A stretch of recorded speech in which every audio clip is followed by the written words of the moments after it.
সহজ হয় কিন্তু সুৰক্ষিত নহয় গুগল পে, ফোনপে, পেটিএমৰ ব্যৱহাৰ। মধ্যবিত্তৰ বাবে ভয়াৱহ বিপদ মাতিছে UPI সেৱাই।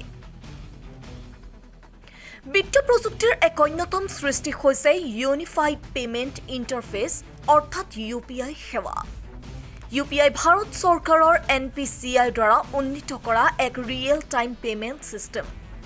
এই ব্যৱস্থাই স্মাৰ্টফোনৰ জৰিয়তে যিকোনো ঠাইৰ পৰা যিকোনো সময়ত খুব সহজে তথা দ্ৰুততাৰে বেংকৰ লেনদেন কৰাত সহায় কৰে।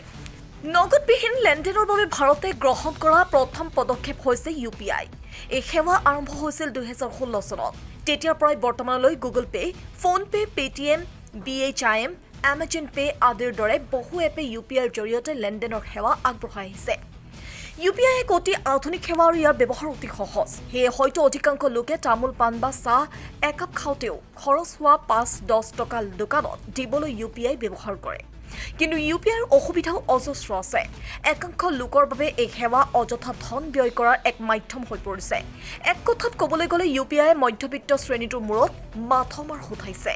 কিন্তু কেনেকৈ? UPI ব্যৱহাৰৰ মূল অসুবিধা হৈছে গম নোপোৱাকৈ অধিক খৰচ হোৱা।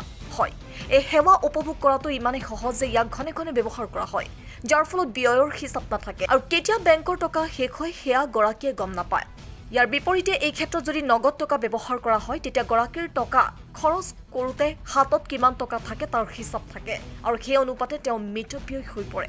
UPI সেৱা সম্পূৰ্ণভাৱে নিৰাপদ বুলি দাবী কৰা হয় যদিও fishing, scam, QR code hacking UPI সেৱা সম্পূৰ্ণভাৱে নিৰাপদ বুলি দাবী কৰা হয় যদিও fishing, scam, QR code hacking, ভুৱা কাষ্টমাৰ কেয়াৰ নম্বৰৰ জালত পৰি বহু মধ্যবিত্ত গৃহস্থই নিজৰ সৰ্বোচ্চ হেৰুৱায়। সচেতনতা আৰু প্ৰযুক্তিগত জ্ঞানৰ অভাৱে এই সমস্যাটো আৰু অধিক বৃদ্ধি কৰিছে। UPIৰ ব্যৱহাৰৰ সময়ত ব্যক্তিগত তথ্য, অৱস্থান, খৰচৰ পৰিমাণ, কেতিয়াবা জীৱন ধাৰণ শৈলীও বিভিন্ন এপৰ জৰিয়তে সংৰক্ষণ হৈ থাকে। এই ব্যক্তিগত তথ্য ব্যৱহাৰ বা বিক্ৰী হোৱাৰ 100% সম্ভাৱনা থাকে। নগদ ধনৰ লগত জীৱন অতিবাহিত কৰা বহু মধ্যবিত্ত পৰিয়ালৰ বাবে এই ডিজিটেল ৰূপান্তৰে মানসিক চাপৰ সৃষ্টি কৰে। বিশেষকৈ বয়োজ্যেষ্ঠ নাগৰিকৰ বাবে UPI সেৱা বুজি পোৱা, পিন সঠিকভাৱে মনত ৰাখি লেনদেন কৰা আদি কামবোৰে হঠাতে আতংকৰ সৃষ্টি কৰে।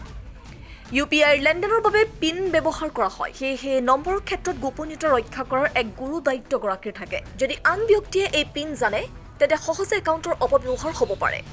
ইয়াৰ উপৰিও UPI সম্পূৰ্ণৰূপে ইণ্টাৰনেট আৰু বিদ্যুতৰ ওপৰত নিৰ্ভৰশীল। যেতিয়া ইণ্টাৰনেট নাথাকে বা মোবাইলৰ বেটাৰী শেষ হয় বা ছাৰ্ভাৰ ডাউন হৈ থাকে তেতিয়া ব্যৱসায় বা দৈনন্দিন লেনদেন থমকি যায়।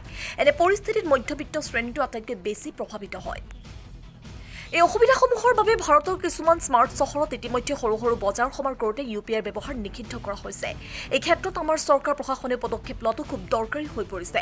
প্ৰশাসনে চৰকাৰী বা বেচৰকাৰী সংস্থাৰ অধীনত সচেতনতা শিবিৰ আয়োজন কৰি UPIৰ সুৰক্ষা সংক্ৰান্তীয় বুলেটিন, UPI ব্যৱহাৰ কৰি বিপদত পৰা সকলৰ তালিকা নিয়মীয়াকৈ প্ৰকাশ, বয়োজ্যেষ্ঠ নাগৰিকৰ বাবে UPI সহায় কেন্দ্ৰ স্থাপন কৰি সজাগতা সৃষ্টি কৰিব পাৰে। Bureau' report NETV।